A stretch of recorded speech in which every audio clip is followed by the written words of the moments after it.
6 મહિનાના ટાર્ગેટ્સ કોઈ શું જોઈ રહ્યા છે આપણે? ડેફિનેટલી જીઓ ફિનાન્શિયલ્સ જોઈએ તો લાંબા ગાળાનો સ્ટોક છે. શોર્ટ ટર્મમાં મને લાગે છે કે સ્ટોક થોડો નેગેટિવ થઈ શકે છે. તો મારું માનવું છે તમે આટલું હોલ્ડ કર્યું છે તો મે બી આજના દિવસ હોલ્ડ કરો.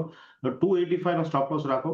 આજના દિવસે અથવા આ વીકમાં જો 285 નીચેના લેવલે બ્રેક થાય છે તો એકવાર એક્ઝિટ કરો. ફરી એકવાર 265 આજુબાજુ આવશે તો ખરીદારી કરીશું. સો સ્ટ્રિક્ટ સ્ટોપ લોસ 285 નો રાખવાની સલાહ રહેશે. ઓકે, તો અહીંયા તમે ઊભા રહી શકો છો 285ના સ્ટોપ લોસ સાથે. અહીંયા તમે ઊભા રહી શકો છો. અને ટાર્ગેટ તમે શું કયા કુશ? અત્યારે તો મને લાગે છે પ્રીતિ ડાઉનસાઇડ વધારે જઈ શકે છે એટલે chances of going down are more. On the upside જો 300 પણ આવે છે તો એકવાર આપણે રિવ્યુ કરીને ત્યાં શોર્ટ ટર્મ માટે એક્ઝિટ કરી દઈશું.